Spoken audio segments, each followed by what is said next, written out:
Hello everyone, welcome to quiz G K 360।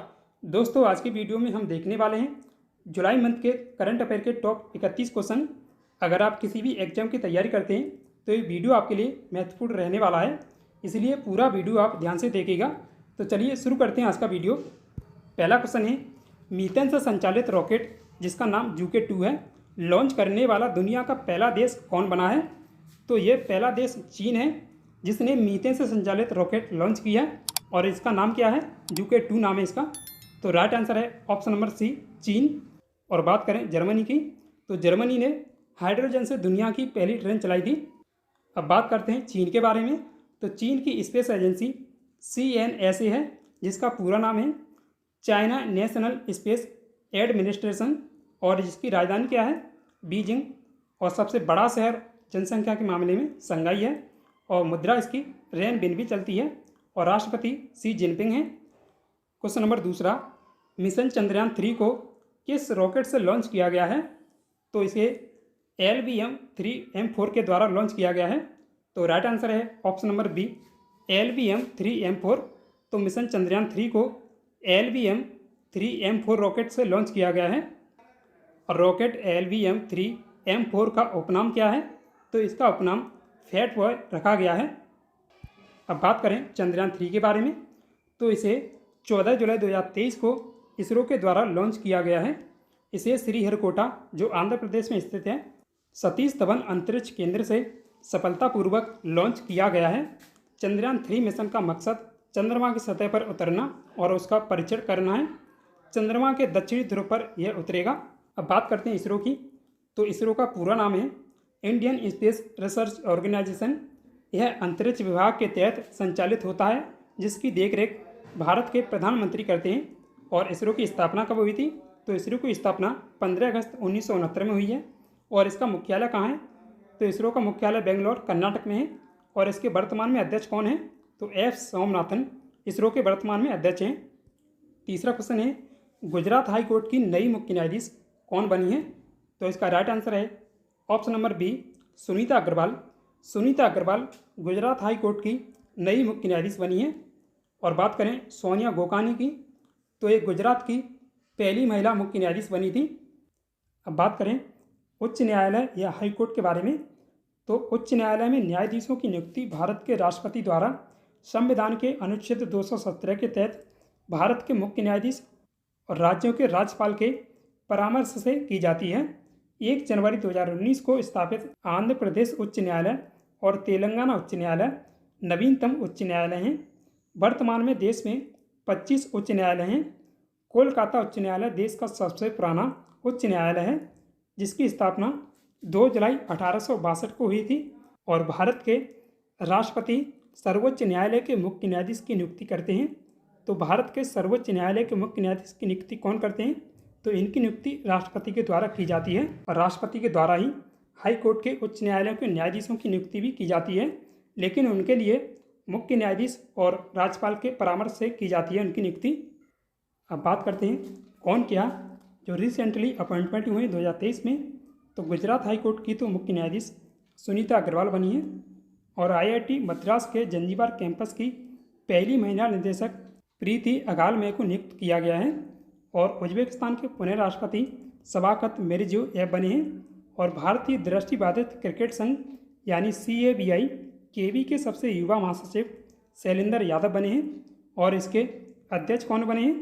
तो इसके अध्यक्ष बुसे गोंडा को नियुक्त किया गया है। तो इस केवी के महासचिव शैलेंद्र यादव बने हैं और अध्यक्ष कौन बने हैं?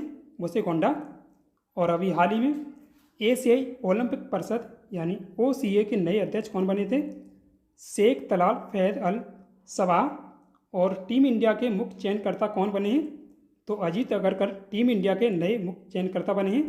और अंतर्राष्ट्रीय वित्तीय सेवा केंद्र प्राधिकरण यानी IFSCA के नए अध्यक्ष कौन बने हैं? तो IFSCA के नए अध्यक्ष के राजा रमन को बनाया गया है।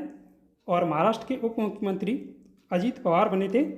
और CBI के विशेष निदेशक अजय भटनागर बने हैं। और पुणे भारत के सॉलिसिटर जनरल तुषार मेहता बने हैं। और BSF के नए महानिदेशक नितिन अग्रवाल बने हैं। और अभी हाल ही में संयुक्त राष्ट्र नागरिक समाज के वैश्विक संचार विभाग में युवा प्रतिनिधि के रूप में किस भारतीय का चयन हुआ था? तो इसमें प्रियंका चैल का चयन हुआ था। और कर्नाटक विधानसभा के पहले मुस्लिम अध्यक्ष कौन बने थे? तो यूटी खादर कर्नाटक विधानसभा के पहले मुस्लिम अध्यक्ष हैं। और भारतीय भूवैज्ञानिक सर्वेक्षण यानी जीएसआई के नए महानिदेशक कौन बने थे? तो जीएसआई के नए महानिदेशक जनार्दन प्रसाद हैं।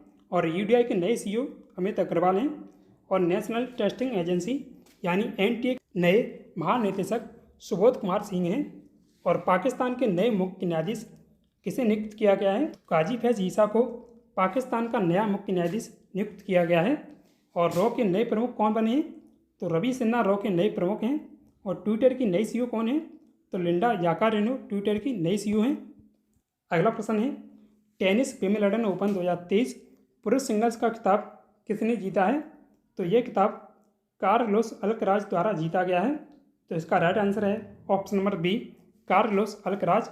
और कार्लोस अल्कराज स्पेन के टेनिस खिलाड़ी हैं।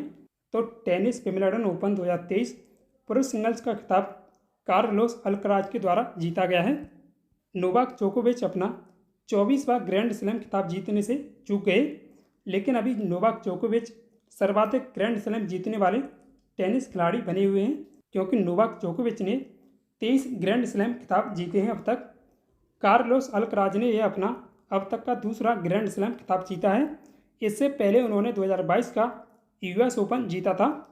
और विंबलडन ओपन 2023 पुरुष सिंगल्स में विजेता तो अल्कराज हैं, कार्लोस अल्कराज, और उपविजेता नोवाक जोकोविच हैं जो सर्बिया से हैं। अब बात करते हैं पांचवें क्वेश्चन की। विंबलडन ओपन 2023 महिला सिंगल्स का खिताब किसने जीता है? तो ये खिताब जीता है मार्केटा वोंड्रोसोवा। तो इसका राइट आंसर है option number B, Marketa Vondrousova. तो विंबलडन ओपन 2023 महिला सिंगल्स का खिताब वोंड्रोसोवा ने जीता है, मार्केटा वोंड्रोसोवा, और चेक गणराज्य की निवासी हैं। मार्केटा वोंड्रोसोवा विंबलडन की महिला सिंगल्स में ट्रॉफी जीतने वाली पहली गैर वरीय खिलाड़ी बन गई हैं। विंबलडन ओपन 2023 महिला सिंगल्स के बारे में बात करें तो विजेता मार्केटा वोंड्रोसोवा हैं और उपविजेता ओंस जबूर हैं जो ट्यूनीशिया की टेनिस खिलाड़ी हैं। और बात करें ऑस्ट्रेलियन ओपन 2023 पुरुष सिंगल्स के बारे में तो विजेता नोवाक जोकोविच थे और उपविजेता कौन थे? स्टेफानोस सित्सिपास इसमें उपविजेता थे और वे ग्रीस के टेनिस खिलाड़ी हैं। और बात करें ऑस्ट्रेलियन ओपन 2023 महिला सिंगल्स के बारे में तो इसमें विजेता कौन थी? तो आरीना सबालेंका इसमें विजेता थी जो बेलारूस की खिलाड़ी हैं और पहला ग्रैंड स्लैम खिताब था इनका ये। और उपविजेता कौन थी ऑस्ट्रेलियन महिला सिंगल्स में? तो एलिना रिबाकिना इसमें उपविजेता थी जो कजाकिस्तान से हैं। अब बात करें फ्रेंच ओपन 2023 पुरुष सिंगल्स के बारे में तो विजेता नोवाक जोकोविच थे जो इन्होंने अपना 23वां ग्रैंड स्लैम खिताब जीता था। और उपविजेता कौन थे? कैस्परूड इसमें उपविजेता रहे थे। और फ्रेंच ओपन 2023 महिला सिंगल्स के बारे में बात करें तो इसमें विजेता ईगा स्वितेक थी जो पोलैंड की निवासी हैं। और उपविजेता कौन थी? तो कैरोलिना मुचोवा इसमें उपविजेता थी जो चेक गणराज्य की निवासी हैं। छठा क्वेश्चन है, हाल ही में विश्व सर्प दिवस कब मनाया गया है? तो विश्व सर्प दिवस हर साल 16 जुलाई को मनाया जाता है। तो इसका राइट आंसर होगा ऑप्शन नंबर सी, 16 जुलाई। तो विश्व सर्प दिवस 16 जुलाई को हर साल मनाया जाता है। अब बात करते हैं जुलाई मंथ में मनाए गए महत्वपूर्ण दिवसों की। तो 1 जुलाई को राष्ट्रीय डाक कर्मचारी दिवस, जीएसटी दिवस, एसबीआई का स्थापना दिवस, चार्टर्ड अकाउंट्स डे और डॉक्टर्स डे, ये सभी 1 जुलाई को मनाए जाते हैं। और 2 जुलाई को विश्व खेल पत्रकार दिवस, विश्व युवा दिवस, 3 जुलाई को अंतर्राष्ट्रीय प्लास्टिक बैग मुक्त दिवस और 4 जुलाई को अमेरिका का स्वतंत्रता दिवस और 6 जुलाई को विश्व जूनोसिस दिवस मनाया जाता है और 7 जुलाई को विश्व किसवाहिली दिवस और 10 जुलाई को राष्ट्रीय मछली किसान दिवस, 11 जुलाई को विश्व जनसंख्या दिवस मनाया जाता है और 12 जुलाई को अंतर्राष्ट्रीय मलाला दिवस, विश्व पेपर बैग दिवस और नाबार्ड बैंक का स्थापना दिवस। और नाबार्ड बैंक की स्थापना 1982 में हुई थी। और 14 जुलाई को बेस्टेल दिवस मनाया जाता है जो फ्रांस का राजकीय दिवस है। और 2023 में फ्रांस के राजकीय दिवस पर जो भारत के प्रधानमंत्री इसमें मुख्य अतिथि थे, तो पीएम मोदी अभी इसकी यात्रा पर गए थे। और बात करें 15 जुलाई की तो 15 जुलाई को विश्व युवा कौशल दिवस मनाया जाता है और 16 जुलाई को विश्व सर्प दिवस, 17 जुलाई को विश्व अंतर्राष्ट्रीय न्याय दिवस और 18 जुलाई को नेल्सन मंडेला दिवस मनाया जाता है। क्वेश्चन नंबर 7, एशियाई एथलेटिक्स चैंपियनशिप 2023 में भारत ने कुल कितने पदक जीते हैं? तो भारत ने इसमें कुल 27 पदक जीते हैं। तो राइट आंसर है ऑप्शन नंबर सी, 27 पदक। तो भारत ने एशियाई एथलेटिक्स चैंपियनशिप 2023 में 27 पदक जीते हैं। इसमें भारत का स्थान तीसरा था। भारत ने इसमें कुल 27 पदक जीते हैं, जिनमें 6 स्वर्ण, 12 रजत और 9 कांस्य पदक शामिल हैं। जापान, चीन क्रमशः पहले और दूसरे स्थान पर रहे हैं इसमें। और बात करें एशियाई एथलेटिक्स चैंपियनशिप 2023 के बारे में, तो इसका 2023 में 25वां संस्करण था।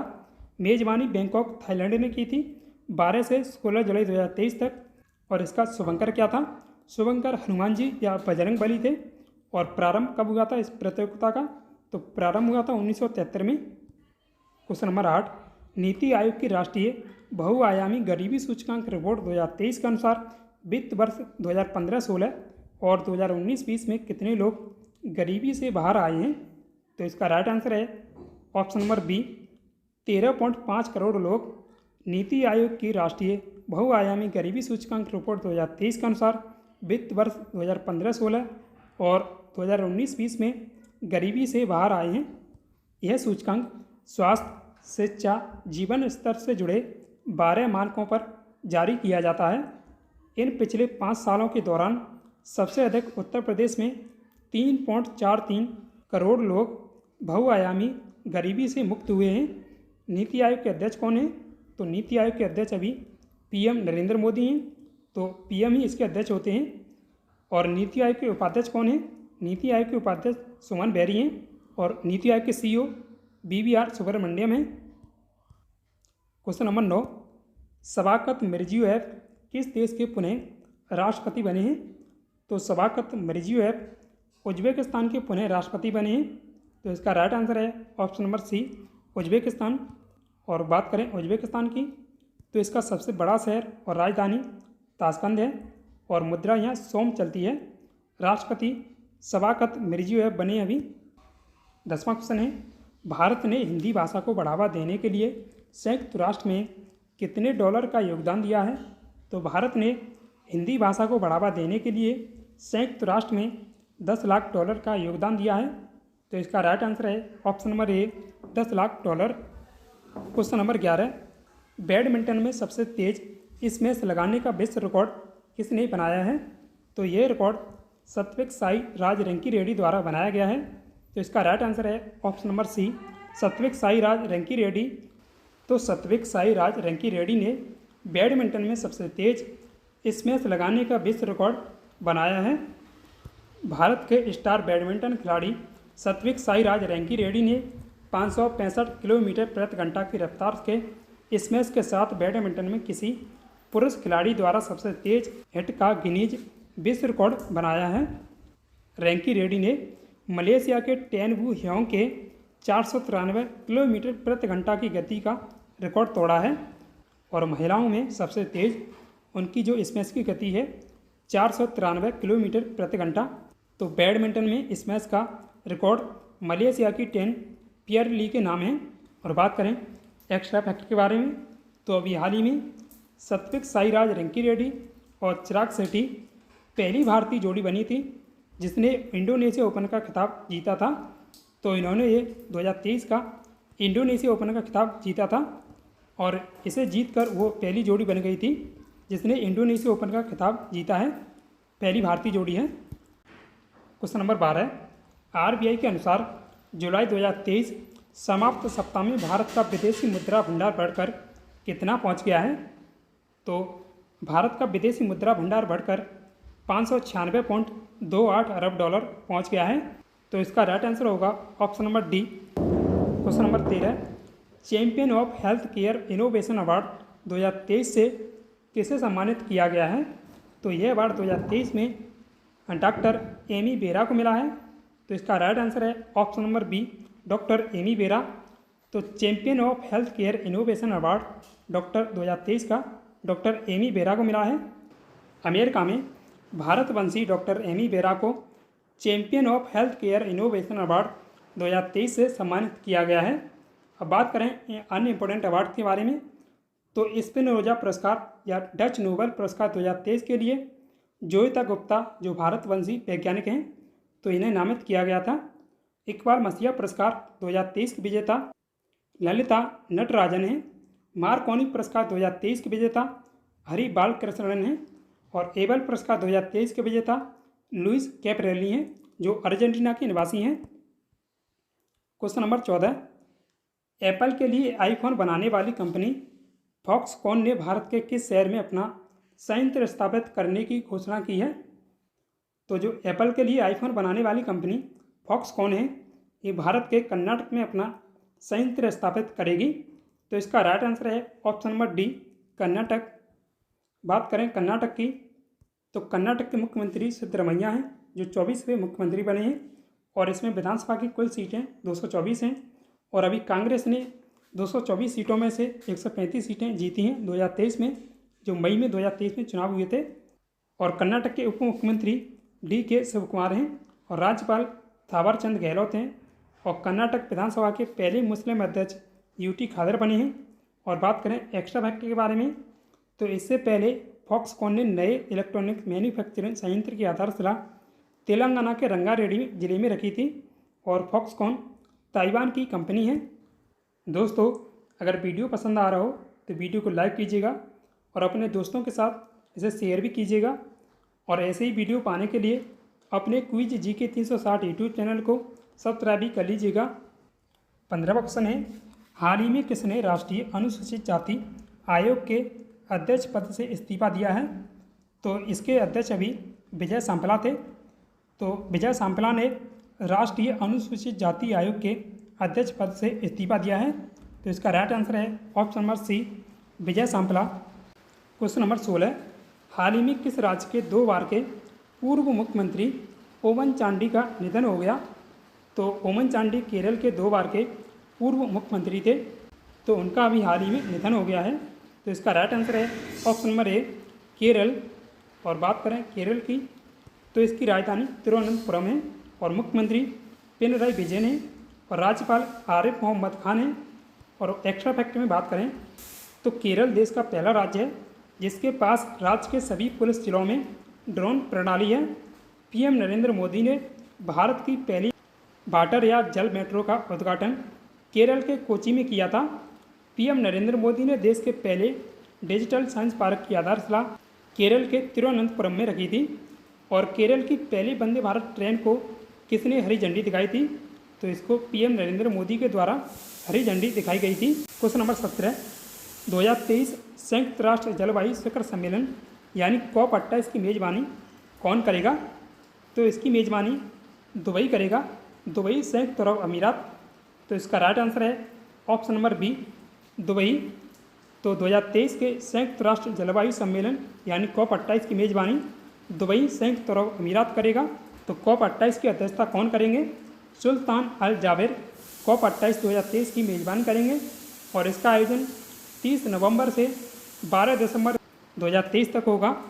और संयुक्त अरब अमीरात के बारे में बात करें तो अबू धाबी संयुक्त अरब अमीरात की राजधानी है और दिरहम इसकी मुद्रा है और ये एशिया महाद्वीप में स्थित है। और इसके राष्ट्रपति कौन हैं?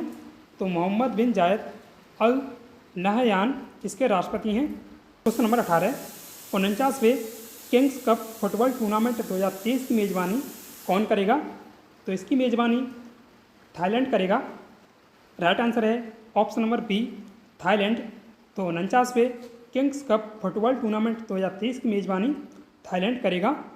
49वां किंग्स कप थाईलैंड में 7 से 10 दिसंबर 2023 तक आयोजित किया जाएगा। किंग्स कप थाईलैंड में आयोजित एक अंतर्राष्ट्रीय फुटबॉल टूर्नामेंट है जो फुटबॉल एसोसिएशन ऑफ थाईलैंड के द्वारा आयोजित किया जाता है। मेज़बान थाईलैंड हर संस्करण में इसका भागीदार होता है। और इस टूर्नामेंट की शुरुआत कब हुई थी? तो इस टूर्नामेंट की शुरुआत 1968 में हुई थी। क्वेश्चन नंबर 19, वरिष्ठ नागरिकों को सशक्त बनाने के लिए सामाजिक न्याय एवं अधिकारिता मंत्रालय ने 2023 में किस योजना की शुरुआत की है? तो इसका राइट आंसर है ऑप्शन नंबर बी, अटल वायु अभ्युदय योजना। तो वरिष्ठ नागरिकों को सशक्त बनाने के लिए सामाजिक न्याय एवं अधिकारिता मंत्रालय ने 2023 में अटल वायु अभ्युदय योजना की शुरुआत की है। अटल वायु अभ्युदय योजना या AVY सामाजिक न्याय एवं अधिकारिता मंत्रालय द्वारा देश में वरिष्ठ नागरिकों को सशक्त बनाने के उद्देश्य से शुरू की गई एक पहल है। केंद्रीय सामाजिक न्याय और अधिकारिता मंत्री वीरेंद्र कुमार हैं। अब बात करें केंद्र सरकार की योजना या परियोजना के बारे में जो रिसेंटली अभी 2023 में शुरू की गई हैं। तो महिला एवं बाल विकास मंत्रालय ने दुष्कर्म पीड़िता नाबालिगों की मदद के लिए कौन सी योजना शुरू की थी? तो मिशन वात्सल्य योजना इनके लिए शुरू की गई थी। और स्वास्थ्य मंत्रालय ने किस योजना के तहत देश के सभी गांवों में आयुष चौपाल लगाने की घोषणा की है? तो आयुष्मान भव्य योजना के तहत सभी गांवों में, देश के सभी गांवों में आयुष चौपाल लगाए जाएंगे। उड़ान योजना के नए सिरे से लॉन्च किया गया था, तो इसे क्या नाम दिया गया था? तो उड़ान योजना को 5.0 नाम दिया गया था और उड़ान का पूरा नाम है उड़े देश का आम नागरिक। नए संसद भवन का निर्माण किस परियोजना के अंतर्गत हुआ था? तो सेंट्रल विस्टा पुनर्विकास परियोजना के अंतर्गत नए संसद भवन का उद्घाटन किया गया था। क्वेश्चन नंबर 21, हाल ही में डिजिटल भुगतान मैसेजिंग सिस्टम यानी भारत के UPI और किस देश के भुगतान प्लेटफॉर्म IPP को आपस में जोड़ा जाएगा? तो भारत और संयुक्त अरब अमीरात यानी UAE के IPP भुगतान प्लेटफॉर्म को आपस में जोड़ा जाएगा। तो इसका राइट आंसर है ऑप्शन नंबर बी, संयुक्त अरब अमीरात UAE। इससे दोनों देशों की जनता को एक दूसरे देश में कार्ड लेने पर कोई अतिरिक्त चार्ज नहीं देना होगा। और बात करें एक्स्ट्रा फैक्ट के बारे में, तो IIT दिल्ली देश के बाहर अपना पहला कैंपस कहाँ खोलेगा? तो IIT दिल्ली अपना पहला कैंपस देश के बाहर अबू धाबी UAE में खोलेगा।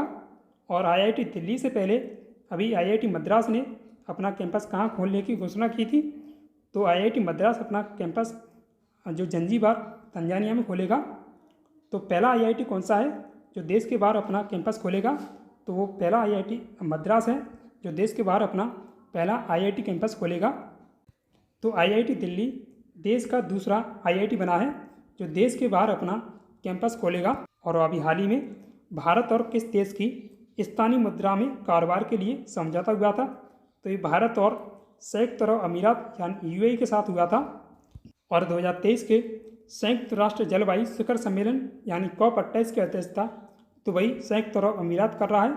और नोट कीजिएगा, भारत की UPI प्रणाली को अपनाने वाला पहला देश नेपाल है। क्वेश्चन नंबर 22, अंतर्राष्ट्रीय क्रिकेट परिषद यानी ICC द्वारा जून मंथ के लिए प्लेयर ऑफ द मंथ पुरस्कार के लिए किसे चुना गया है?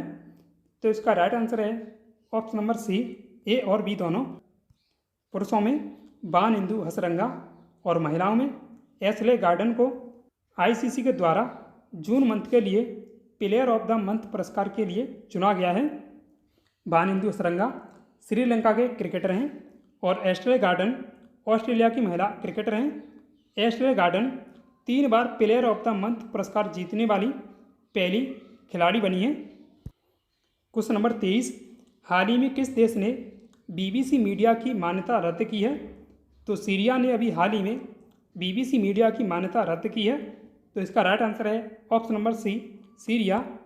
और बात करें सीरिया की, तो ये एशिया महाद्वीप में स्थित है और राजधानी और सबसे बड़ा शहर सीरिया का दमिश्क है और पाउंड सीरिया की मुद्रा है।